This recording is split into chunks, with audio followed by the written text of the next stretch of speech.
Don't get overwhelmed. I say too, you can build as you go. Do it right. The next time you have to execute that program or service offering, do that one next. Let's talk about the workflow. Let's think through that because it can feel very overwhelming to start. So even if you just do it a piece at a time as it comes up, that can be really helpful. Welcome to the Agency Profit Podcast, a show dedicated to going deep space on agency operations, which is just as nerdy as it sounds. I'm your host, Marcel Petitpas. I'm the CEO of Parakeeto, a firm that helps digital and creative agencies measure and improve their profitability. Join me as I interview some of the smartest thought leaders and agency owners in our space and go deep into operations, metrics, and all the other things you need to get right so you can spend less time worrying about operations and more time executing on your vision. Hello, everyone, and welcome back to the Agency Profit Podcast. Today, I'm thrilled to be joined by the founder of Agency Authority, Melissa Morris, who is helping agency owners all around the world improve their operations and project management and really go from being busy but not that productive in the business to having a scalable, profitable, and predictable business. So with all of that, Melissa, thank you for joining us today. Hi, thanks for having me on. I'm excited to chat with you because you've got a unique perspective on how to approach operations and processes that is probably the opposite of what most people are going to have heard listening to this podcast and many others and reading information online. So I'm excited to dive into our conversation today. But before I do that, in your own words, what do you do and who do you serve? I help digital marketing agencies get out of overwhelm, beat that defeated feeling. We go in, we clean up the back end of their business so they can actually start leaning into growth and feeling a little bit more in control of their agency. Amazing. And you got into this after having worked in the agency world, stepping out of it and deciding to go and do some solo consulting. And then I think, and we're chatting before the show, realizing that the real big problem in most of these firms was not that, they weren't good at the marketing or the creative or the design, but that the processes that they had in the business were actually the thing undermining their ability to get results.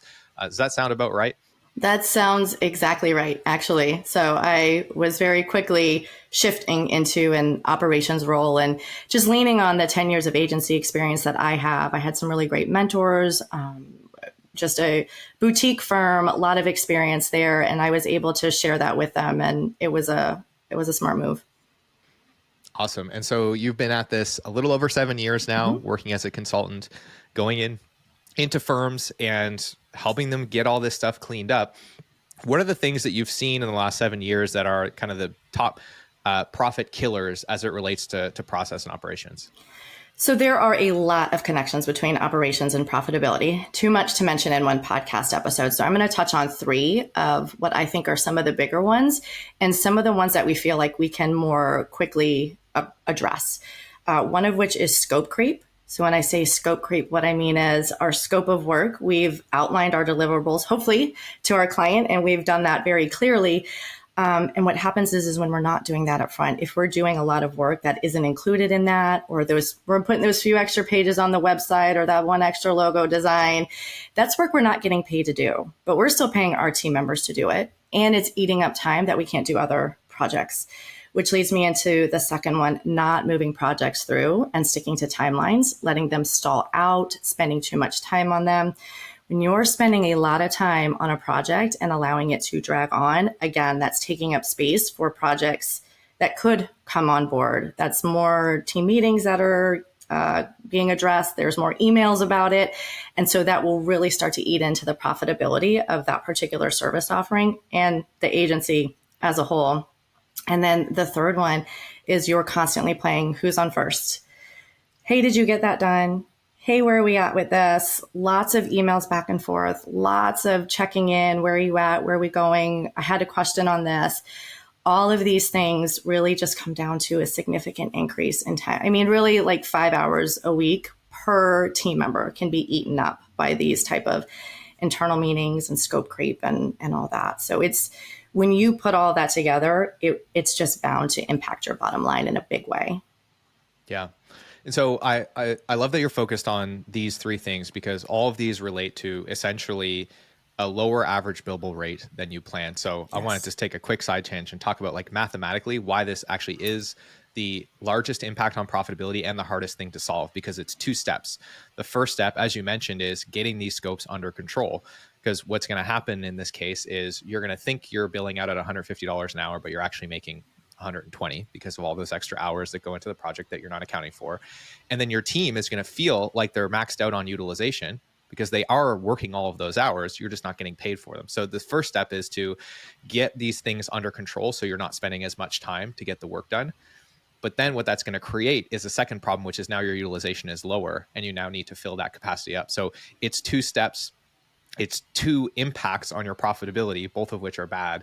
And it's the hardest situation to get out of. It's not necessarily, it's simple, but it's not easy. So let's talk about how we can start addressing these issues that I'm sure our listeners are resonating with and have experienced before. How do you think about getting out of that? Yeah. So step 1 is I look at the service offering and we take a very close eye on that statement of work or that scope of work, whatever we want to call it, but the deliverables. What do we promise to get done?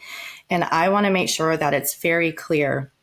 So I'm looking for those red flags where it says strategy advice. You have just opened the door for your client to send you an email every time they have a question about digital ads, marketing, social media, whatever, right? Because you give them strategy. So we want to change that to a strategy call and how many strategy calls do they get? And we're going to consolidate all those emails that our clients are going to send to us, and we're going to address them at one time in a call. So that's one example. When I say we really want a clearly defined scope of work, those are the type of things that I'm talking about. Can someone read this and say, check, that's done? Or does it feel very gray? And by doing that, we're getting rid of all of that scope creep because there is no ambiguity for the client. They're not going to ask you. And more importantly, your team needs to be trained up on that and know, because if you're preaching client satisfaction, and the client's asking for something, your account managers, your team members, they're going to say, okay, cool. Like, well, they asked for it. So having a team that is trained and very clear on what your deliverables are, these are always the first steps. Once we get that dialed in, now we need to manage it. And that's the step 2 is getting it put into a proper project management tool. So proper project management tool, not a spreadsheet, not a Google document, right? We need a proper tool, something like ClickUp, Asana, Basecamp, or not Basecamp, I'm sorry, Monday.com is useful. These are some of the tools you should be looking at. Basecamp, Trello, spreadsheets, these are tools you should not be looking at. They just do not support a large team. And so when we approach it from getting some standardization and getting really clear expectations around packages, we're getting rid of that scope creep. And then when we're getting these put into a proper management tool, proper project management tool, then we're moving them through. We're not over delivering. We're not playing who's on first. So that's leading us back to just keeping that stuff in check. So we're keeping our profitability up on that particular service offering. So it starts with defining the scope, and then it's about taking that scope and creating clarity for the team by organizing it in a project management tool. I want to dig into some of the what ifs that I tend to hear a lot around this. So the first is, what if you can't clearly scope the deliverables? What if the way that you need to engage with a client, let's say you're building custom software, you're using an agile methodology. So we can't predict at the start of this project what the deliverables are going to be, what the software is going to look like. How do you approach the definition of scope in that situation? As opposed to, I think the example that we're using now, which is that we're selling deliverables as opposed to, in this case, we're selling more time or at least team. Yeah, that's a great question. And sometimes it's not as simple as 5 social media posts, right? But what you can do is you can start to create a container for the work and build in phases, right? Especially when we're thinking about agile or Scrum or something like you have phases, you have sprints. And when you can start getting clear on this is the objective that we're going to accomplish, that can bring a lot of clarity as well. So we know this is our objective. How we go about accomplishing that objective may need to be a little fluid and it may change a little bit and we may have to shift gears, but ultimately this is goal 1. And then we're going to move to goal 2 because it can be easy in that situation, especially for your client. Well, let's bring this on. What about this stage of, right? And then you're getting yourself spread too thin. So I think creating some objectives and containers for those objectives is really valuable. And one of the things that you kind of alluded to here that I see be a real common problem, and it relates to the management, right? You mentioned it's important for the team to understand the scope. And what I've seen in a lot of cases is the team isn't actually clear on what's been sold to the client. Was it time? Was it deliverables? Was it a mixture of those things?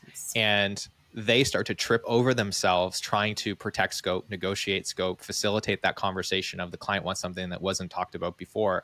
And of course, the way you have that conversation is going to be a little different if what you sold them was, this cross-functional team in 2-week sprints with a maximum velocity of 40 story points versus 5 social media posts per week. Yeah. It's a different conversation when something comes up. So it's super important, that bridge that you mentioned, which is not only let's define the scope, but let's also make sure the team understands what that is and then how to have those conversations, because that nuance is really important from my perspective. It's absolutely important. And that brings us to my favorite process, and that's onboarding, client onboarding. When you're onboarding that project, there are things you're organizing with the client. Maybe you're capturing logins, you're getting a brief together, you're creating those objectives, identifying your sprints, but you also should be having an internal kickoff call for these big projects that are coming on. And you should have a dedicated agenda that we're going to cover these key points every time we have a project kickoff, because you're absolutely right. Not properly passing that baton from sales to actually getting it moving. It's not always the same person. Sales may not be the same person who's going to be the account lead. They're not the same people doing development or design or whatever that looks like. So having that moment where you get the whole team together and going all the way down the list of this is what that project looks like will save you so much time as you're moving through. And especially as a client, when that doesn't happen, it feels like when you're on, customer support, and then the person on the front end passes you to the technical team, and then you got to start your story from the top again. Right. Like, it gets really start to feel like that context isn't being shared. So I think that's a really great insight. When it comes to getting the team set up in the project management tool and kicking them off, one of the challenges that I've heard of course, is the buy-in. The team isn't really using the project management tool. They're not updating their thing. They're not going there to look for things. They're not moving their tasks through to completion. They're not respecting deadlines. They're not leaving comments or collaborating in there. How do you help, or how do you think about creating that buy-in with the team to actually engage with the system that's there to support them in getting the work done? And it is tough. And so, something I tell my agency owners is, first, remember that your team is busy. You feel busy and overwhelmed. They also feel busy and overwhelmed. So have a moment of empathy for them, that this feels very new. I also remind my agency owners when I'm doing setups and working through them, me and the agency owner, or maybe, an ops support team member, are talking a lot about it. And we know all the when and the where and the why we're doing this. Is this getting relayed to the team? Often not. So a couple of things I like to recommend is really give them the high level. Why are we doing this? And why is it important? Because when people understand why, and it doesn't just feel like something they have to go do and tick off a list, you're more likely to get some buy-in there. Ask for their feedback. Make sure first that they're trained and they really understand what is expected of this new tool. Ask for their feedback. Does something feel redundant? Are they not sure what a certain task is for, right? So that feedback is often very insightful. And then if you're still having the certain team members or even the team as a whole, come back to more training. And then ultimately what you need to do is you have to decide, is this what your agency requires? Then your team members need to do it. And if it's not, the more you as the agency owner allow your team members or your employees to not work in the tool, the more they're going to not do it. And again, they're busy, they're overwhelmed. It's a new program. So if you're doing what you need to do, then what I recommend is when they should have left a comment and they didn't, you're in there pinging them. Hey, can you leave a comment? Hey, you didn't change the due date. Hey, you forgot to update the status here. Hey, you forgot to do that. And I think for the most part, when we can make sure they're properly trained, we're asking for their feedback and their input. Usually those two things will go a long way towards getting people on board. And then after that, you usually just have one or two team members who are just really not complying. And at that point, you've just gotta get in there and be like, nope, come back, come do this, and stop doing it for them. I was at an event last week and I heard somebody say this line that really resonated with me, which is, we endorse what we tolerate.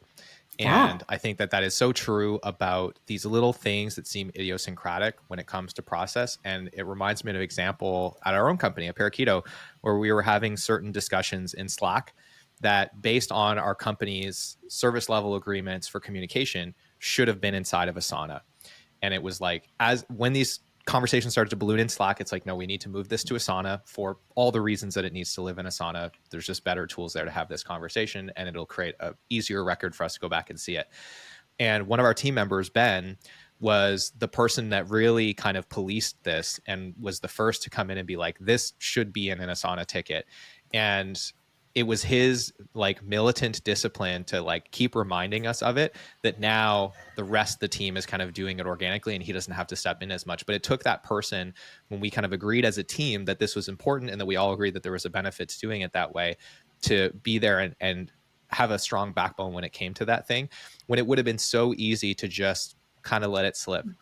And then eventually it just never gets done. The habit gets ingrained. And yeah, I think we've all been there. Yeah.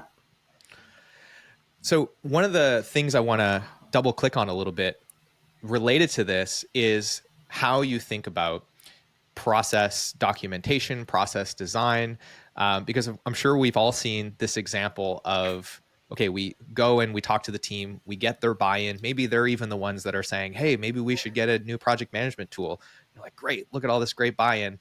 And then we go and we over-engineer the living hell out of our project management tool implementation. It's way too complicated. It's getting in everybody's way. And we think, like, why the heck did we dive in and make this so complicated from the start? And we do this with process all over the place. How do you think about going into a new area of the business, or an area that really needs a lot of work, and moving it to a place where it's more mature and it's more documentable? That's a great question. I always, when I meet with an agency owner, they say, do you want to see in Asana? And do you want to see in ClickUp? And do you want to go through all the tasks? I say, no, close it down. I don't want to see what's in there. And they're usually surprised by that. And what I always start with is a conversation. Like, tell me what actually happens. Tell me what we're actually going to do. Tell me what this workflow, what this process actually is going to happen. I'm asking lots of questions along the way, because what I have often found is what is in the project management tool, the pendulum swings both ways. It's either really just a glorified task list, and that's just not useful. That's task managing. That's not project managing.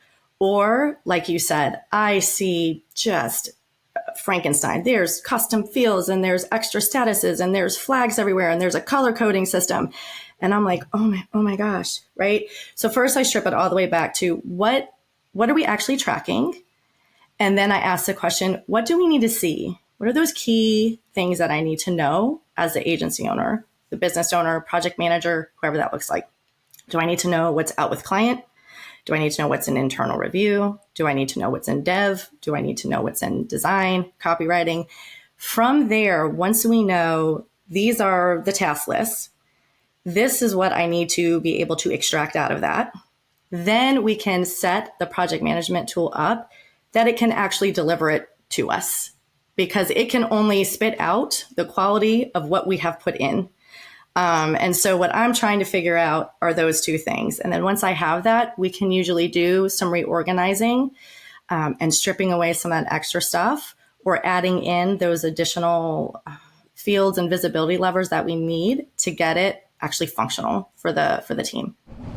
Hey, it's Marcel here, and I hope you're enjoying the episode so far. If you are, then I want to encourage you to check out the Agency Profitability Toolkit. It's a free set of resources that we've put together to help agency owners just like you improve their profitability. It's full of free checklists, templates, and training videos, and has helped thousands of agencies get better at measuring the essentials of their business. So if you want to grab a free copy of that, you can head to parakeeto.com/toolkit, or look for a link wherever you're watching or listening to this. With that, I want to thank you again for tuning in, and I'll let you get back to the episode.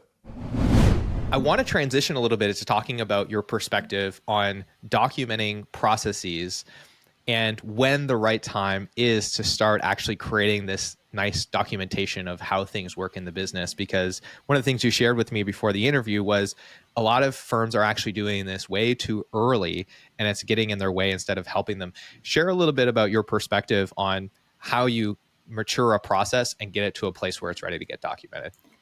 Yeah, a lot of people are surprised when I I tell them stop writing SOPs. They're like, "What? You're the operations person. What do you mean stop writing my SOPs?" I'm like, "No, you should stop." So what I see is the agency owner, they're getting really overwhelmed, they're getting really burnt out, and they know they need to stop being the bottleneck. They need to get things off their plate and pass that on. And so their thought is, and what they're told, so many people are out there preaching, write down your SOPs, write down your SOPs. So they take to that.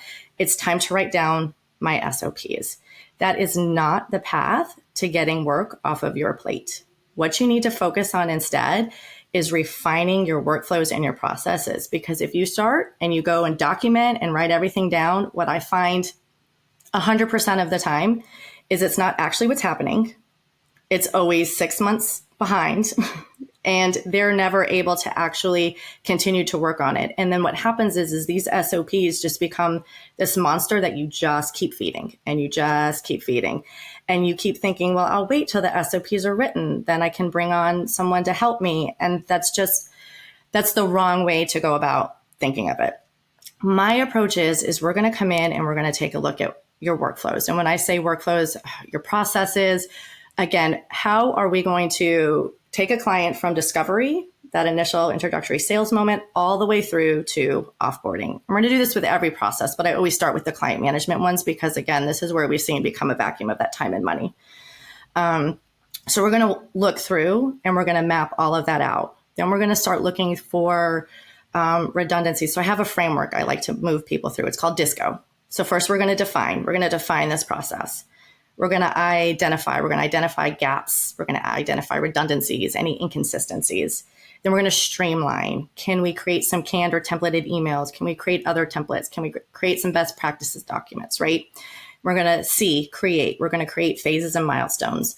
This is coming back to how are we going to set up our project management tool? What do I need to see? What ultimately needs to happen at the end of the day? These are your phases and your milestones. And then we get to O, that's where we can outsource and we can automate. So there's sometimes things that we can automate. This is where we're outsourcing to our team members and we're working through that. Once we have taken a process through this framework, now it's time to take a look at it and say, oh, it's ready to document. I still say wait, because I want you to run through that process, right? We've just created it. Have we done it in real life? Let's do it a few times in real life. And when we do it a few times in practice, everybody gets their feet under them around it. And yeah, this is good. This is it. This works. This is for the long haul. Now it's time to start thinking about actually documenting it. And I'm a big fan of use a Loom to show somebody doing it, then have AI transcription, get it jump-started for you. Have a team member document the process as they're doing it. And then have other team members review and confirm there's consistency. Train. I see so many SOPs get created and filed away on the Google Drive or in the Dropbox and never to be looked at again. Get the team consistent because that's how you're creating a consistent experience for your clients. You're getting processes really repeatable and all coming back to bottom line. Then it all comes back, right, to improving that bottom line. So that's how I go about creating SOPs. Awesome. So we've talked about a lot of things so far. We talked about the big profit killers, the not very clearly defined scope and the scope creep that comes from that, the team not really being clear on the scope and how to manage against it, not having adequate clarity on what needs to happen, not having a good project management system, and then supporting all of that, not having clear documentation of what the expectations are and how to meet those expectations as it relates to delivery. Is there anything else that you think is worth mentioning that you feel is like a low-hanging fruit or somewhere that every agency should be focused on if they're feeling some of those symptoms that you mentioned at the top of the interview today? I think focusing on your tool stack is a good one as well. That's a place that people can sometimes get stuck on what tool they need to use, how many that they need. A lot of people want one tool to do too many things. Or I even see a duplication of tools where they have two project management tools and one is doing one thing and the other is doing another. And I'm like, we need to tighten up the tool stack here. So that's something that I often support agency owners with is let's evaluate what you have. Is it working? Are there gaps? Do we have redundancies? And let's work to fix that. And then, of course, addressing team training. I just can't stress team training enough. And like you said, getting their buy-in and making sure they're trained and aware of what is going on, because it just makes such a difference in this work. And you mentioned something earlier that I think is really important to circle back to, which is the sense of overwhelm that we can feel as agency owners and that our team can feel when all these things are happening. And another thing that someone said to me once that really resonated was overwhelm is just a lack of clarity. And it's a little bit of a reductionist statement, but it has rung true for me a lot of times in my life when I felt overwhelmed and I sat down and got organized and, just tried to clarify what was going on. I often felt a lot better. And I think if all of these things that you've discussed today can help your team feel like they have more clarity on what they need to do and what the expectations are and how they need to do it, I think that it will help them feel less overwhelmed and hopefully feel more empowered to do their best work in the firm. And ultimately, that is one of the more important outcomes from all of this, is just the welfare of everyone that's there, putting many valuable hours of their life into your vision and your dream as an agency owner. Yeah, I love that too about the clarity, because I absolutely hear agency owners speak to that. And then it leads to this feeling of just defeated. You're overwhelmed. You're like, I don't understand. I'm working so hard, but I'm just not making the money I should be. I don't know where the hole to plug is. And you see these inefficiencies in the business, and sometimes they're just in your blind spots and you have a hard time finding them. So Melissa, I've really enjoyed our chat, and I'm sure our listeners have enjoyed listening in. For those of them that want to learn more about you, where should we send them in the show notes? Yeah, head over to youragencyauthority.com. youragencyauthority.com. We'll have a link to that in the show notes, as well as Melissa's LinkedIn. And so with that, any final words of advice, Melissa, for our listeners today? Don't get overwhelmed. I say too, you can build as you go. So sometimes agency owners will hear this and they start making a long list. Do it right. The next time you have to execute that program or service offering, do that one next. Let's talk about the workflow. Let's think through that, because it can feel very overwhelming to start. So even if you just do it a piece at a time as it comes up, that can be really helpful. And I will say something that I think is very true, which is having somebody like yourself to ride along and prompt those questions and take those notes can be incredibly useful, because sometimes it does feel like you're slowing down to speed up, and it can be hard to do when you're busy and you've got client work to do and your head is in that mode. And I've personally benefited a lot from having somebody sit down, follow me around, and help facilitate that process of mapping things out. And often it has been enlightening. They've seen things that I'm not seeing, that I've become, blind to, or that I'm too close to. So I would encourage those of you that are really struggling with this to look into getting some help. Yeah. The forest through the trees, right? My agency owners see a lot of trees, and I got to show them the forest. That's right. All right. Well, with that, Melissa, thank you so much for being here. I really enjoyed our chat. And for those of you listening, let us know wherever you're listening to this, what you got from the episode, what questions you have. We always love hearing from you, and we'll see you on the next episode.